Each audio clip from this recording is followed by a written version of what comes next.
За юу гэцгаанда. Өнөөдөр бид Shingeki no Kyojin анимын live action киног ярих болно.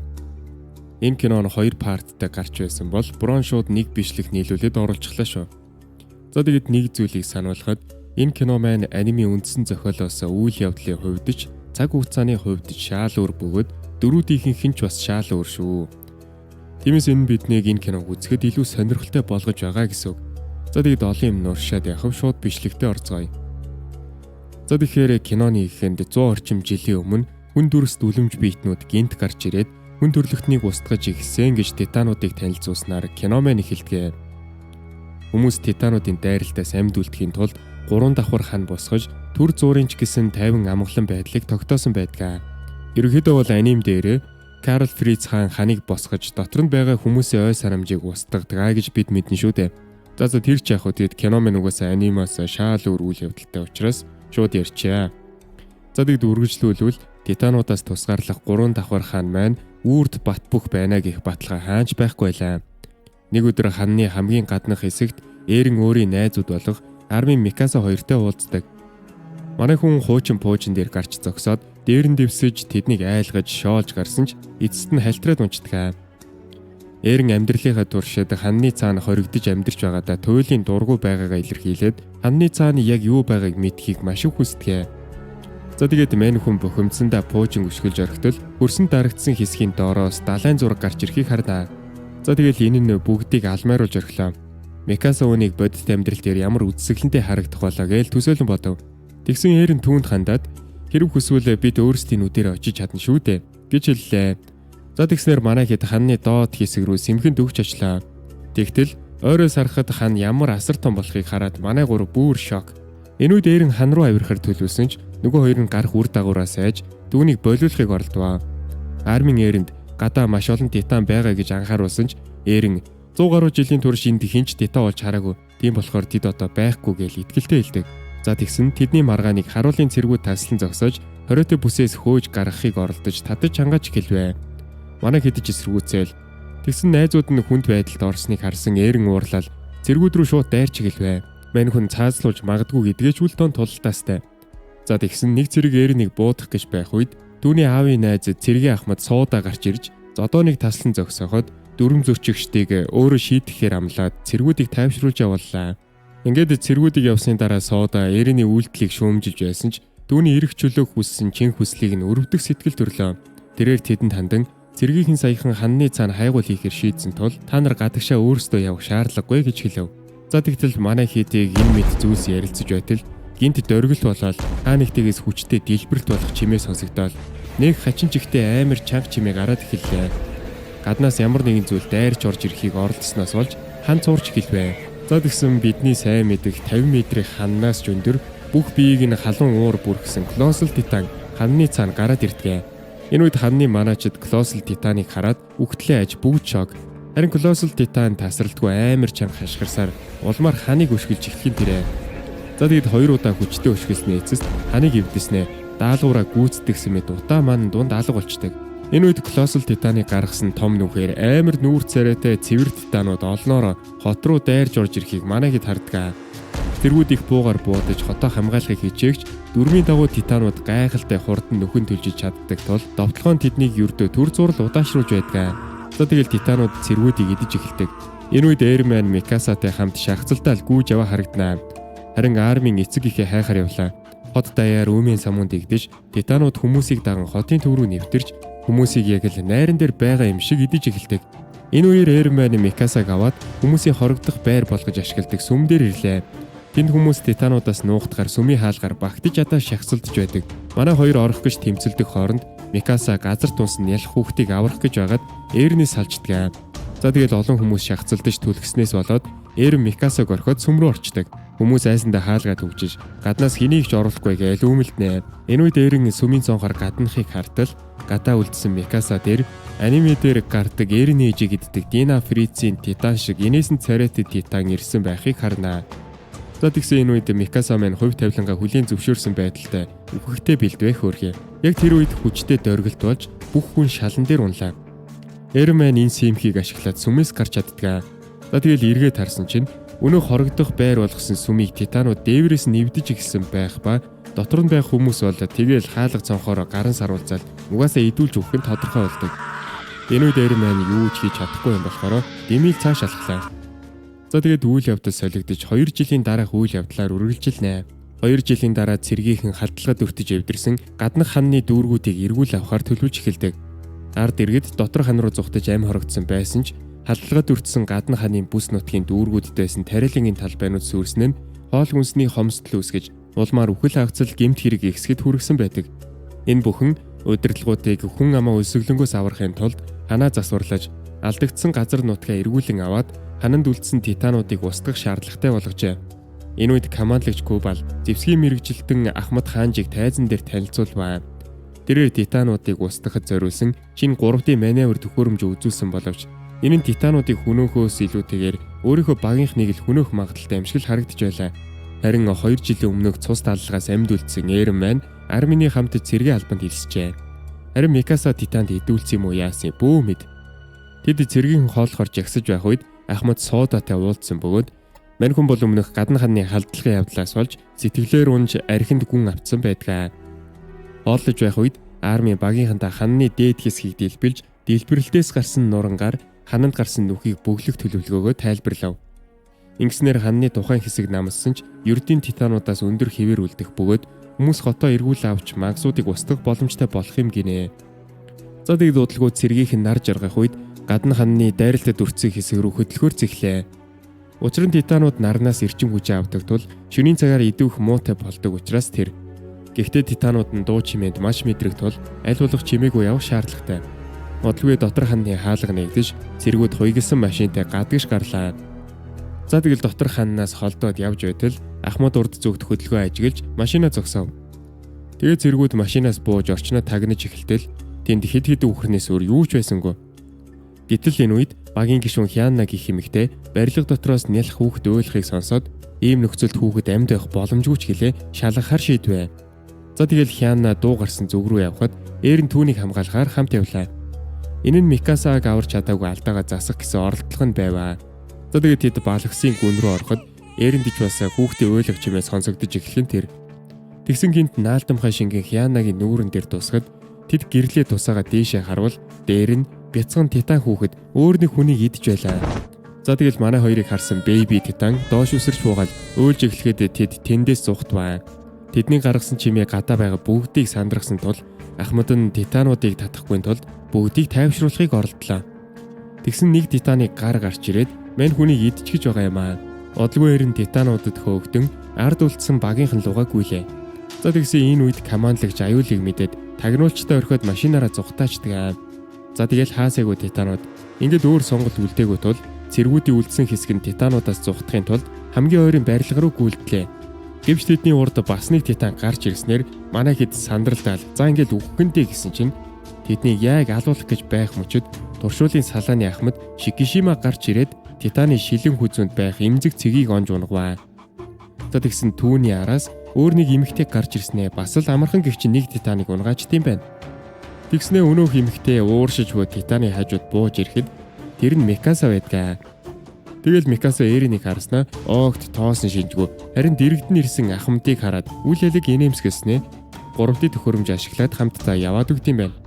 За тэгсэн энэ үед Эрин маань гайхаал үлдлээ.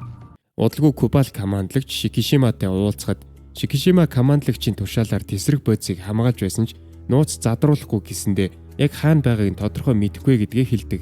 Энэ үед командлагч Кубал Ахмадад хүн төрлөختний оршин тогтнох сүүлчийн найдвар болох тесрэг бодисыг нуусан газар дор хонглыг үзүүлв. Энэ тесрэг бодисыг бол ерөнхийдөө манай хэд ханны дээд хэсгийг нураахад ашиглах юм аа. Дараа нь багийн хөдөлгөөр бэлтгэж байх үед багийн гишүүн Жан Эринийг титануудыг татаж бүгдийг нь үхэлд хүргэх шахлаа гэж буруутглаа. За тэгэл зодоо эхэллээ. Энэ үед Микаса тэдэн дээр ирж зодооныг таслан зогсоодгоо. Энэ үед Шикишима Эриний нэрийг асууснаа мань хүний нэрийг сонсмогцоо Эринийг хаанаас ирснийг мэдчихдэг. За тэгээд тэрээр Эринтэй ганцаарчлан ярилцахаар шийдлээ. Ахмад Эринээс титануудыг яагаад ийм их үзий яддаг болохыг нь асуухад Эрин тэд хүн төрлөختний эрхчлөлөг хулгайсан гэж хариулдаг. Харин Шикишима үүнтэй санал нийлсэнгүй. Мань Шикишима бол Хүмүүс ханны цаана өөрсдийгөө хорж тэмцгээ болсон учраас л мал шиг болсон гээл хүн төрлөختнийг өөрсдийг нь буруутгах юм байна. Тэгснэ Ахмад Эрийн нэг ч бас чи ч бас малнаас ялгаагүй гэж хэлэхэд Эрийн уурандаа үгийг нь үгүйсгэлээ. Тэгсэн Шикишима инээмсэглээл Эрийг айдас хүүцээ хаяж эрх чөлөөгөө эргүүлэн авахын тулд титануудтай тэмцэхийг уриалав.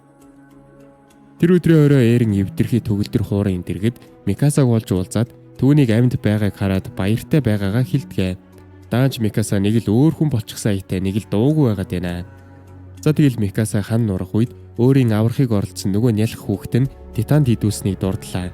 Дараа нь Микаса цамцаа сөхөд бие дээрх титаны хазалтын сорвийг Эринд үзүүлээд энэ ертөнцид дэндүү харгис гэж хэлдэм байна. Тэгсэн тэдний яриаг Ахмад тасалдуулдаг. Тэгснэ тэд хоёулаа Эрийн нүдэн дээр бие биедээ хайртай гэдгээ илэрхийлцгээвэл яах вэ? Ерөнхийдөө Микасаг Шикишима авраад дараа нь манай хоёр жан болсон юм шиг байгаа. За тэгэл Эрин бол шоконд ороод Микасаг өөрийнх нь хайрладаг охин биш болсныг ойлгоод гадагш гарч уурандаа хашгирч алдваа хөрхөө. За тэгсэн яг энэ үед Хяна гарч ирж түүнийг тайвшруулж зогсоолаа. Тэгснэ Эринийг тэр охиноо Март гэж хэлээд хорогдох байр руу дагуулж очиод Эринтэй элдвийг ярьж түүнийг тайвшруулахыг оролдов. За тэгсэн энэ үед манай хоёрын цаахан талд өөр нэг хос нэлээд халуухан байдалтай байна. Тэгсэн Хяна энэ үед өөрийгөө охиноо тийжэхийн тулд айрмад илссэн ганц бие ээж гэдгээ дэлгэдэг. Тэгснэ ганц бие хүн л юм хойно Эринтэй учиргүй сэтгэн чихэлвэ. За тэгэл яг сайхан байж байтал ханны цаанаас авраг томнууд тэднийг юу хийх нь вэ гээл нууцаар ширтэж байгаад баригдчихнаа. За тэгэл бандсан хүн алнаа гэвчээр нөгөө титан чинь нууцаар харсандаа бантаал барилгыг хөвдөлснээ Хянаг шүүрч аваад идчихтiin байд. За тэгсэн нөгөө шөнөөр хөдөлдгүү титанууд чинь гадаа манай хидийг бүсэлсэн байдгаа. Олон тооны титан барилгууд руу дөхөж ирсэн тул цэргүүд яаралтай тулаанд бэлтгэлээ. Ингээд цэргүүд титануудын давталхойг няцаахын тулд тэдэн рүү дайрч эхэллээ. Энэ үед Ахмад Шикишима бол төгсөрцөн яг л Леви шиг бүх титануудыг амархаа унгааж байдаг. Микасач гэсэн эгэлгүй амьтан болохоор бас л Шикишимагаас дутгааргүй үзэлцэнэ. За энэ үед цэргүүдийн ихэнх нь жинхэнэ титануудтай тулдсан туршлагагүй байсан тул олноор амь үргэлтлээ. Энэ үед командлагч бүгдтэй нь тесрэг бодисыг хамгаалахыг тушаагаал. Харин өмнө нь найз залуутайгаа халуухан байсан нөгөө эмэгтэй найз залуу нь үхчихсэн байхыг бид харнаа. Эмэгтэй бол би бүх титануудыг алнаа хяднаа гэж хашгираастай. Энэ үед Ахмад хаанжи тесрэг бодис ачсан ачааны машиныг хэн нэгэн хулгайлаад тулааны талбараа зүхтэж байгааг анзаарлаа. За тэгсэн нөгөө найз залуугаа алдсан эмэгтэй чинь чарандаа ачааны машин руу ороод жолоо барьж байсан нөхрийг цохиж унгаад найз залууг нь идсэн титаныг очиад мөргөө дэлбэлждэг. За тэгэл сайханч дэлбэрлээ. Сайханч титаныг унгалаа. Өөрөө ч сайхан үхлээ. Дааш титан нөхөн түлждэг учраас угаасаа шал дэмий үлдлээ л дээ. За энэ үеэр бол бусад титанууд цэргүүдийг бол сайхан идэж байдгаа. Эрин Жаныг дээвэр дээр нуугдж байхыг хараад бусдын адил тулдахыг шаардсан ч нөгөөх нь хулчгар хүн гэдгийг хүлийн зөвшөөрд юм байна. За энэ үед Ахмадын өмнө нь хэлсэн хүн төрлөختөнд тулдахгүй болохоор л титануудад мал шиг идүүлж байгаа юм а гэсэн үгсийг сансан Эрин уурандаа титанууд руу дайрч бүгдийг нь устгахыг оролдлоо. Даанч мань хүн бодит тулааны туршлагагүй улмаас 3D төхөөрөмжөө удирдахад нэлээд асуудалтай байгаад байна. Тэгсэн Эриний зоригийг харсан Шикишима түүнд заавар өгч эхэлдэг. За тэгэл Эрин үүний ачаар нэг титаныг устгаал баярлсандаа анхаарлаа сулруулчт юм байгаас тээ. За тэгснийг гайгаар бол нэг титаны ам руу өөрөө нисээд орчдөг. Тэгсэн нөгөөх нь Эриний хөлийг тас хазахад Эрин дээвэрлүү шидэгдчихдэг. Энэ үед доор байсан цэргүүд Жан барилга дээр гацсныг анзаарч армийн түүнийг аврах төлөвлөгөө боловсрууллаа. Тэгэл тэд титануудын анхаарлыг татахын тулд чимээ гаргаж Жанд боломж олгосноор манай хүн титан руу дайрч нэгийг нь устганаа. За тэгэл манайхад аюултай нөхцөл байдлаас зүхтэж байтал дөрмийн дагуу армийн өөр нэг титанд баригдаж залгиулахын даваан дээр ирчилгүй яах вэ? Тэр үед бусд нь армийн нэг аварчих санаатай титан руу дайрсан ч дайралтууд нь ямар ч үр дүнгүй. Яг энэ үед Эрин армийн нэг аюулд орсныг хараад хамаг чадлаараа титан руу мөлхлөө. За тэгэл өнөөх нь яг амаа ангайгаал армийн нэг залгих нэ. За үүнийг харсан Эрин ганц хөл дээрээ тулж суугаад армийн нэг яасан ч хөвөхгүй гэж тангаргаллаа. Энэ үед армийн титаны амнаас гарчих гээл хичээгч нойтын хилэн дээр нь гуулсаал ямар ч барьцгүй болохоор титаны хоолоор гуулсаал байдаг. За тэгсэн яг сүүлчээ мөчөд Эрин армийн гараа шүүрч аваад армийн татж гаргаад өөрөө титан залгууч ба хөрхөө. За тэгэл манай хүн титаны хотод руу гулсаж ороод тэнд олон цогцос байгааг олж харнаа. Тэдний дотор өөрийнх нь нүдэн дээр идүүлсэн Хянач байлаа. Хянагийн цогцос бүр ходоодны хүчил түлэгдээд хайлаад эхэлсэн байдаг.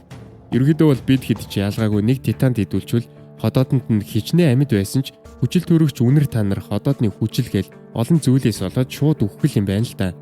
За тэгэл Эрмен Хянагийн цогцыг тэрвэл шансандаа титануудыг бүгдийг нь хүйс тэмтрэх болно гэж тангараг өргөөл хашгирлаа. Энэ үед Шикишима Ахмад болон командлагч шаардсан мэддэхгүй харагдахгүй болчихдгоо.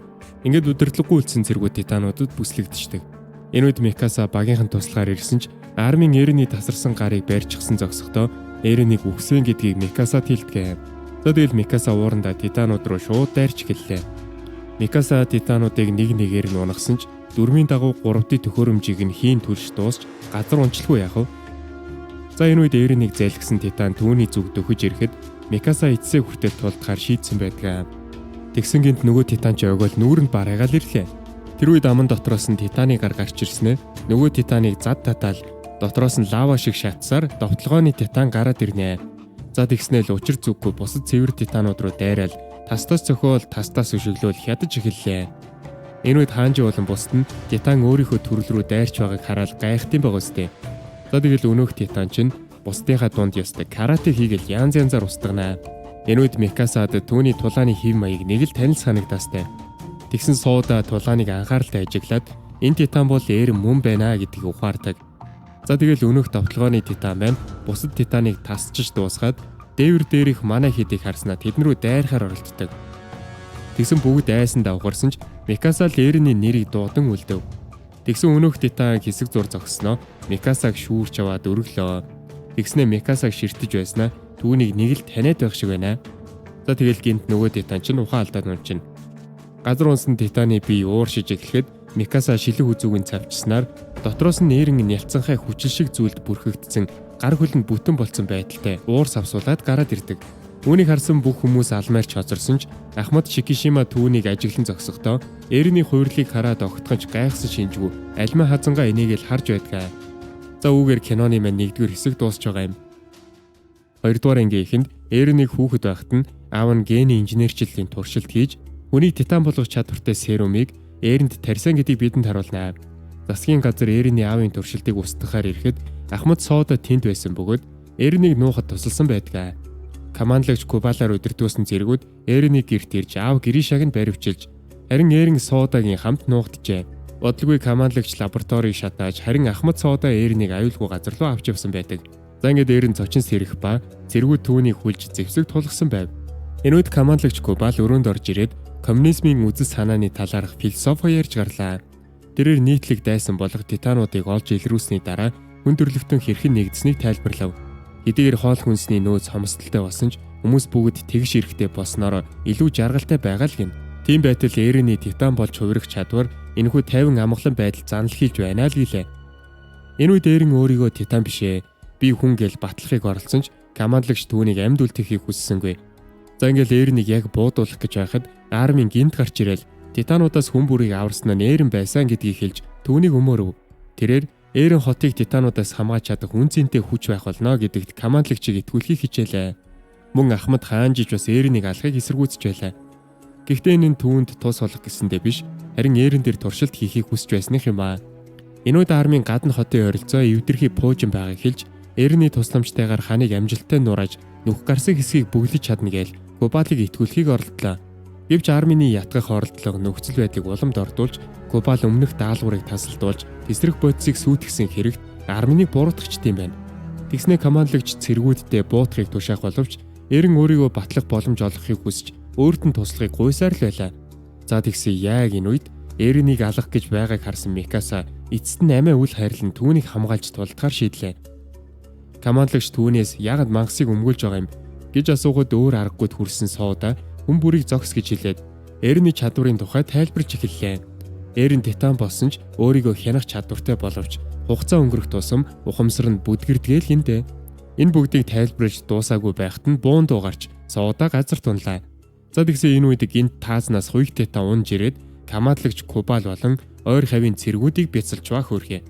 За тэгээд цэргүүд титан руу буудсан ч сумнууд нь титаны хуйгийг яаж нэвтлэв? Тэр үед хуйг титан ганцхан далайлтаар цэргүүдийг алаад Эренийг атгаад авдгаа. За тэгсэн цэргүүд титаны шилэн хүзрүү давтлах гэсэн ч юугээл нөгөөтг нь тэнийг юм шиг цавжуулах втэ. Гараараа хаачна. За тэгэл цэргүүд сандраал байж исэн Микаса очоод тэднийг хамгаалсан чинь хуйг титан хачиргалтай нь түүнийг ширтэж байгаа давталгоогоо зогсоож тэднийг амьд үлдээчдэм байна. За тэгэл дараа нь хуйг Титан Эринийг аваад барилгаас авираад гараад явчихдаг. Үүний дараа армийн нас барагсдыг оршуулсны дараа Ахмад хаанжийн удирдлагыг гартаа авч ханыг сэргээх төлөвлөгөөг үргэлжлүүлэхээр шийдлээ. Тэд эхлээд армины дурдсан Пуужингийн хэсгийг олж аваад гадна ханны цөмөрсөн хэсэг рүү чиглэх ёстой байв. Энэ үед Микаса гадна ханны дүүрэгдэх Эрентэй хамт байсан гэрлүүгээ буцаж очихдоо эргэлзэж байсан ч нөхдөө хамгаалах ёстойгоо ухаарлаа. Энэ үед өөр газар Эрен үл мэдэгдэг цагаан өрөөнд сэрдэгэ. Тэгсэн өрөөнд нэг хөгжим их шиглээд байдаг. Эрен үүнийг сонсоод эргэж харвал өрөөний болонд пенц тоглуулагч байхыг олж хараад ихэд сониужирхан энэ ч нот юу вэ гэж ажиглаж эхэллээ. За тэгсэн хөгжим гинт зогсоход Ахмад Шикишимагийн дуу хоолой сонсдтiin байна. Эрен эргээд харсан чинь Ахмад түүнийг хуйг Титанаас аварсан боловч өнөөх нь зүхтчихсан тул түүнийг устгах чадаагүйгээ тайлбарлав. Тэгэл мань хүн Эрэнд 100 жилийн өмнөх дүрс бичлэгүүдийг үзүүлж Титануудын үүсэл гарлыг дэлгэлээ. Бичлэгт бүр яг манай одоогийн үе шиг нөхцөлөд харагдах ба хүндрэлтэн ген инженерчлэлийн тусламжтайгаар супер цэргүүд бүтээхийг хүсэж байгаад өнөөгийн Титануудыг бий болгосон юм гинэ. Гэвч тэд вирусын хяналтаа алдаж вирус хүн амын дунд тархаснаар хүмүүс санамсаргүй байдлаар Титан болж хувираад нийгмээ тэр чигт нь устгаж эхэлж л дээ. За тэгээд хин хизээ Титан болж хувирах нь тодорхойгүй болсон тул хүмүүс бие биедээ үл итгэн тулдаж эцэст нь өөрсдөө сүрүүлсэн байна. Гэхдээ зарим нэг бүлэг хүмүүс Титан бололгүй үлдэж 3 давхар ханны цаа нуугдснаар өнөөгийн нийгмийг бүрдүүлжээ. За энэ бол аним зохиолоос Тэсүр гэдгийг та хэд минь ойлгож байгаа үзье. За тэгээд тэдний байгаа энэхүү цагаан өрөөнүүд бол засгийн газраас иргэдийг хянахын тулд барьсан зүйл бөгөөд хүмүүсийг өнгөрсөн түүхээ мартаж амархан удирдах боломжтой болгохын тулд хийсэн нэг төрлийн арга байдаг. Ахмадын хэлснээр киноныхынд ханнаас өндөр колоссал Титан гарч ирээд хан руу дайралт хийдэг тийм. Тэр дайралтыг засгийн газар өөрсдөө зохион байгуулсан гинэ. Учир нь ард иргэд ханны цаана юу байгааг сонирхож эхэлсэн тул тэдний тархинд айдас хүйдсийг хүчээр суулгах шаардлагатай байж л дээ. Гэсэн хэдиж Ахмад Эрэнийг Титан болсныхаа дараа ч ухамсараа хадгалж чадж байгааг хараад түүнээс их найдвар хүлээж байгаа юм байна л да. Тэд хамтдаа засгийн газрын ард түмнийг боолчлох гэсэн оролдлогыг зогсоож чадна гэж тэр итгэж байгаа юм байна л да. За тэгээд тэд хоёулаа гадагш гарч Ахмад Эрэнд өөрийн дагалдагчид болон командлагчаас хулгайсан их хэмжээний тесрэх бодисоо үзүүлв. Тэрээр Титануудын дайны өмнөх үеийн зэвсгүүдийг үзүүлэхэд эдгээр нь Титануудын эсрэг хүчгүйж хүнийг бол хөнөөхөд маш үр дүнтэй гэж хэлдэг. За тэгээд Шикишима Эрэнд 3D маневр төхөөрөмжийг нөгч Эрэнийг одооноос эхлэн өөрийн хувь заяагаа өөрөө шийдэх болно гэдгийг нь хэллээ. Энэ хооронд туршуулын салааныхан ангийн ихэнд Эрэний дээр нь гарч зогсдог нөгөө Пуужинг ухаж гаргаж аваад Титанууд анзаарахаас өмнө ханны нөх рүү чиглэхээр төлөвлөж байлаа. Энэ үед Микаса алсыг ширтэж Эрэнтэй хамт байсан жаргалтай өдрүүдэд дурсан сананаа. Үүний дараа тэд машин бариад хот руу чиглэж явах үед армийн урд нь хуйгалсан машин гарч ирэхийг хараад машинаа яаран зогсоолоо. Тэгсэн хэсэг цэргүүд машинаас бууж ирээд тэдэн рүү буу тулгахад Эрен машинаас бууж ирээд тэдэнтэй эргэн уулзлаа. Мань хүн санаагийн зовоосондоо Микасагаас уучлалт гуйх бөгөөд Микаса Эрэнийг амьд мэд харсандаа тунж баяртай байлаа. Энэ үед Шикишима машинаас үсэрч бууж ирээд тэдний олж авсан тесрэх Пуужинг шалгаж эхлэв. За тэгсэн энэ үед Ахмад хаанжи Шикишимагийн бүлгийн цэргүүдийн зэвсгийг хараад сэтгэл нь хөдөлж бүр танк руу орж өгдөг ба Титануудын дайнаас өмнөх үеийн төхөөрөмжүүдийг сонирхон шалгалаа. Энэ үед Шикишима Пуужинг өөрийн болгосноо мэдэгдэж туршуулын салааныхан руу буу тулгадсан байна. Дотоод ханыг устгаснаар засгийн газрыг төлхөн унгаж эрх мэдлийг нь бүрмөсөн үгүй хийх төлөвлөгөөгөө танилцууллаа. Титанууд хот руу дайрж орсноор засгийн газрын албан тушаалтнуудыг устгах гэж тэр үзэж байв. Тэгсэн энэ үед Эрен тесрэх бодисоор ханны нүхийг бөглөнө гэж бодож байсан тул Ахмадын төлөвлөгөөг сонсоод маш их сочирдлоо. Мань хүн хот дотор амьдарч буй иргэдийн амь насны талаар Шикишимагаас асуухад нөгөөх нь тэднийг ийм дарангуйлыг хүлээн зөвшөөрсөн буруутай хүмүүс тул сүрэх ёстой гэж бодож байгаагаа хэлжлээ. За тэгэл Ахмад Эрэнийг өнгөрснөө орхиж өөрийнх нь талд орохыг шаардсан ч Эрен Титануудын улмаас учирсан бүх зовлон зүдгүүр үхэл хагцлыг санан шаналж өнгөрсөн түүхээ мартахаас бүрэн татгалзваа. Тэгэл Эрен Шикишима руу дайрсан ч дөрмийн дагуу газар унах нь ойлгомжтой. За тэгэл Эрен босч ирээд дахин довтлохыг оролдсон ч Ахмад бол төгсөрцөн амтан болохоор бүх цогцолтоос нь амархан зайлж Эрен дахиад газар унчина.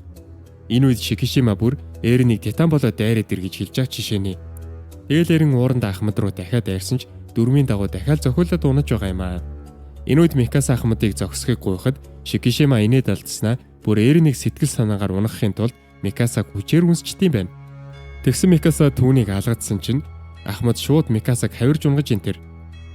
Энэ нь Эрэнийг улам уурлуулж мань хүн орилол Ахмад руу сохроор дайрсан ч дахиад Мишок шиг балбуулж байгаамаа. Энэ үед армийн Эрэнийг аврах төлөвлөгөө бодохоор хичээж багийн гишүүн Санагитай хамт хажуу тал нь нуурчсан барилгын дээд хэсэг рүү хардаг. Харин Шикишима бүр Эрнийг илдээ ашиглаад дуусгах гэж байтал Армийн түүнийг зогсохыг шаардаж тесрэг бөмбөгийг дэлбэлнэ хэмээн сүрдүүлт юм байна. Армийн санаагээд Эрнийг авч ачааны машин руу хүрэхийг тушаасан ч Ахмад Шикишима Арминийг бөмбөгийг тесэлж чадахгүй. Тэр зүгээр л хуурч байна гэж бодоод цэргүүддээ буутахыг тушаалаа. За тэгсэн гинт 3D төхөөрөмжийн дэгээтэй бас Ахмадын нүрээр өнгөрч цаад талын барилгыг онцхон тэрэ. Тэгсэн санаагийн бууж ирснэ. Дэгээ зоосон өнөөх нурах гэж байсан барилгыг татаад эхэллээ.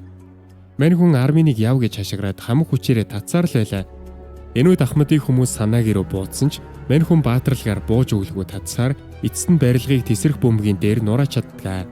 Армин энэ боломжийг ашиглан зүгтахад дэлбэрэлт болж манай хэдийн машин бараг л өртөх төхнөө. Гэвч манай хэд яг амжид зүгтаж чадсан бөгөөд тэндээс холдсны дараа зогсож санаагийн үхэлд бүгд гашуудлаа. За тэгсэн дөрмийн дагуу Шикишима гинт гараад ирдэгэ. Мань хүн бол дэлбэрэлтээс яаж иж байгаад амьд гарчихсан байдаг. Тэгээ Шикишима машин дээр авирч гараад пуужинг авна гэдгээ зарлаваа. Тэгснээ галзуу юм шиг илдээ гаргаж ирснээ өөрийнхөө биеийг сүлбичүүл явах. Тэгсэн чинь мань хүний нурууны ард ясургаж ихэлснээ хувираад эхэлт юм байна. За тэгэл машин хурдлага үед Шикишима агаарч шидэгдснээ Титан болоод хувирч эхэлтгэ. Армийн Титаныг хараад бүр шоконд орж өмнө нь Эрнийг хулгайлж бас командлагч Кубал болон бусад цэргүүдийг алсан хүн нь Шикишима Ахмад өөрөө байсныг ойлгодог. Энэ үед Эринч бас өөрийгөө сүлбэж Титан болохоор төлөвлөсөн ч Жан түүнийг зогсоолаа. Энэ нь Эрний хувьд бүтэх хэсгийг мэдэхгүй байсан болохоор тэр юм байна л да. Тэрээр Эринд Шикишимагаас ялгаатай нь чи ганцаараа биш бид хамтдаа энэ мангасыг ялах болно гэж хэлдэг. За тэгсэн хоёрт Титан манай хэд рүү дөхөж ирээд өөр хоёр энгийн цэвэр Титаныг нэг зэрэг амархан устгаж хүч чадлаа гайхуулт юм байна. Энэ үед багийнхан айсангүй. Харин ч эсэргээрээ тэд Титан руу дайрч эхлэв. Хоёрт Титаны анхаараас сарних үед Саша энэ боломжийг ашиглаад Титаны нүд рүү тесрэх бөмбөгтэй сум харваад нэг нүдийг нь түр зуур сохолчдөг. Энэ үед Жан түүнийг тойрж маневрлаад хоёрнуудын завсрын сул махан цэг рүү давтлах бол Микаса Титаны хураануудыг тасдваа. Харин Эрен боломжийг ашиглаж Титаны хөлийн шүрмсийг нь тасалснаар хоёрт Титан сөхрөөд өглөө.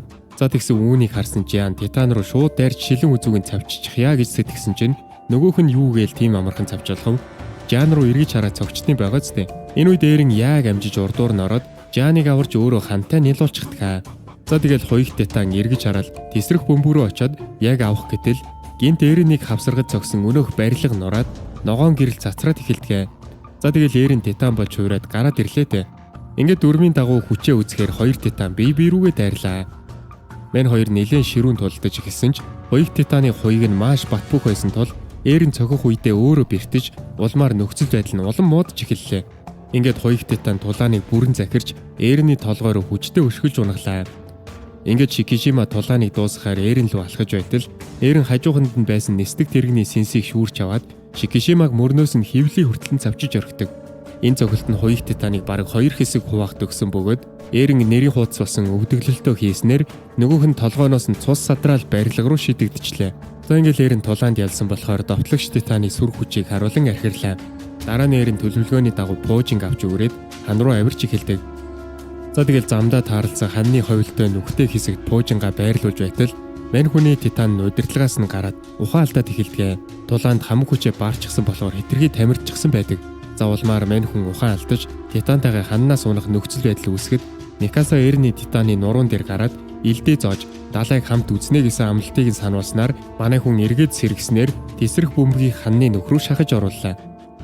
Яг энэ үед Ахмад хаанжи нурангад дарагдсан хоёрт машинаас гарч ирээд өөрийнхөө азтай байгааг гайхаж хажууханд нь байсан пуужин харвагч болон Шикишимагийн цэргүүдийн нэгнийхэн зэвсгийг олж авнаа. За тэгсэн яг энэ үед түүний араас нэг нууцлаг нөхөр дагаж байгааг бид харна. Харин хан дээр Микаса Эрнийг Титанаас гаргаж авсан байх ба энэ хооронд армийн тесрэх бөмбөг дээр 5 минутын цаг тааруулав. За тэгээд манай хэд ядарсан Эрнийг түшээл аннаас холдоод явах гэтэл командлагч Кубал гараад ирдэг. Мань хүн яаж амьд гарсан бүү мэд. Тэгснээ манай хэдэд хандаал санал тавьдсан байна. Санал нь юу вэ гэсэн чинь Эрнийг засгийн газарт хүлээл гэж өгөөд ханыг байгаа чигээр нь үлдээчвэл манай хэдэд мөнгө болон эрх мэдэл хүссэн хэмжээгээр нь өгнө л гин шүү. За тэгэл манай хэд юу гээл зөвшөөрөхөв татгалцсан байгаа зү. Тэгсэн Кубал уурлаад гал нээсэн чинь армийн хөлөндөө шархтчихдаг. За тэгснээ нөгөө мөн Кубал чинь ханны цаа нэмэх замраагүй байдлаас өөр юу ч байхгүй. Хүмүүс дад жаргалтай байхын тулд энэ хан зайлшгүй хэрэгтэй гэж хашгирсан ч үгээ дуусгаж амжаагүй байтал Саша түүнийг яг хүзүүнд нь хэд харваад ингээд чи олон юм хуц гээл алчдаг. За тэгэл нөгөөх нь ханнаас унлаа. Тэгсэн унах явцдаа Титан болж хувираад эхэллээ. Мань хүн үнэндээ 2 жилийн өмнө ханыг нураасан нөгөө Colossal Titan байж таардаг. За тэгэл манай хэд юугээл зүгээр зогсож байгаад өгөхөв Colossal Titan руу дайрлаа. Тэгсэн дөрмийн дагуу Colossal Titan-ы биеэс ялгарч буй халуун уурнаас болоод ойртож чаддгүй. Colossal Titan бол тэгэл Pojing-ийн тесрэлтийг зогсоох гээд байгаа юм л да. Энэ үед Jiang Titan-ыг бөмбөг сүйтгэхээс нь сэргийлж дайрсан ч түүний ганцхан цохилтод амиа алднаа. За тэгэл Titan Eren-ийг ч бас атгаж аваад алах гэсэн яг тэр эзэгтэй мөчөд доороос Ахмад Хаанжигийн харамсан Pojing түүнийг онлоо. За тэгэл Colossal Titan ирчэндээ хан дээгүр тээж унаал бараг давах нэ. Энэ боломжийг ашиглаад Eren шилэн хүзрүүн дайрлаа. Манай хүн бол Титаны хүчээрээ түлжчих учраас түлэгдсэн ч нээх асуудалгүй л дээ. За тэгэл Colossal Titan-ы шилэн хүзүүнд илдээ зоолоо. Яг тэр үед тесрэх бөмбөгийн цаг тоологч яг эцсийн хугацаагаа заасан ч дэлбэрлэгүй гацчихдаг. Манай хэд гайхал харсан чинь Colossal Titan аль хэдийн Pojing эвдчихсэн байдаг. Энэ үед Mikasa бөмбөгийг засахаар яаран очсон ч яахаа мэдэхгүй байлаа. Тэгсэн гинт Shikishima Eren-тэй хийсэн тулгаанаас амьд үлдсэн гараад ирдгээ. За тэгснэ та нар энэ ханыг дэлбэлж чадахгүй. Замаас зүгээр зайлаадаг гэж Mikasаг түлхээд унахлаа. Тэгснэ хүн төрлөختөн та нар яагаад эргчүүлэг биш аюулгүй байдлыг сонгоод байгаа юм бэ? Би үүнд чинь сэтгэл дундуур байгаад байна шүү гэж цэцэрхэд эхэлдэг. Тэгсэн Mikasa Ахмадын бодлыг өөрчлөхөөр би дард түмнийг дарлаж буй дарангуйлагчийг устгавал хүн төрлөختнийг эрх чөлөөтэй болгож чадна гэж ятгах эхлэв. Яг энэ үед Eren Cobalt командлагч нь Титаны шилэн хүзүүний ард талыг зүсч чадсан ч яг эцсийн цохилтыг өгөхөөс өмнө Colossal Titan-ых нь гарт баригдчихж байгаа юм аа. За тэгэл Colossal Titan Eren-ийг яг дуусгах гэж байтал хан нүрэглэх чимээ гарлаа. Colossal Titan яасан бэ гэж гайхал Eren-ийг хаяал харсан чинь Shikishima хоёрт Titan болж хувираад Pojing барьсаар хан руу авирч гарч ирээд Colossal Titan-ы ам руу чигчигдэг. За тэгэл Pojing атгал дэлбэллээ. Энэ үед Ginji уруулна ханыг зад татсан 2 дахь дэлбэрэлтийг өдөөж төлөвлөгөөний дагуу хан яг заасан газараа доош нурж эхэлвэ. За тэгсэн Eren энэ дунд дэлбэрэлтийн эрчин шидэгдээд за өвхөндөө гэсэн Mikasa сахиусан тэнгэр шиг гарч ирээд түүнийг авардаг. За ингээл ханны нурангаас үүссэн бетонууд өмнө нь Colossal Titan-ыг гаргасан том нүхийг бүглэж орхидог. Харин Eren Mikasa хоёр маань нурангаас зугтаж ханны өрөө дээр гарч чадсан байдаг. Тэгэл манай хоёр ханны гадна талд алсад харагдах орчин тойрон мөн даалайг хараад үгээр хэлж их баярлж гоо үцэглэнгийн гайхан бишрэн гэвч тэд хэрэг шиг нууц камераар хэн нэгэнд тэднийг нууцаар ажиглаж байгааг анзаарсангүй. Энэ үед үзэгдэл солигдоход робот шиг хүйтэн хоолой тэдний ирээдүйн талаар тусгай төлөвлөгөө байгааг цугуулгаж байгаа нь сонсогдсноор киномэн дуустгаа. За тэгээд бичлэг маань таалагдсан гэж найдаж байна. Нэмс аудио байлаа. Өдрийг сайхан өнгөрүүлээрэй.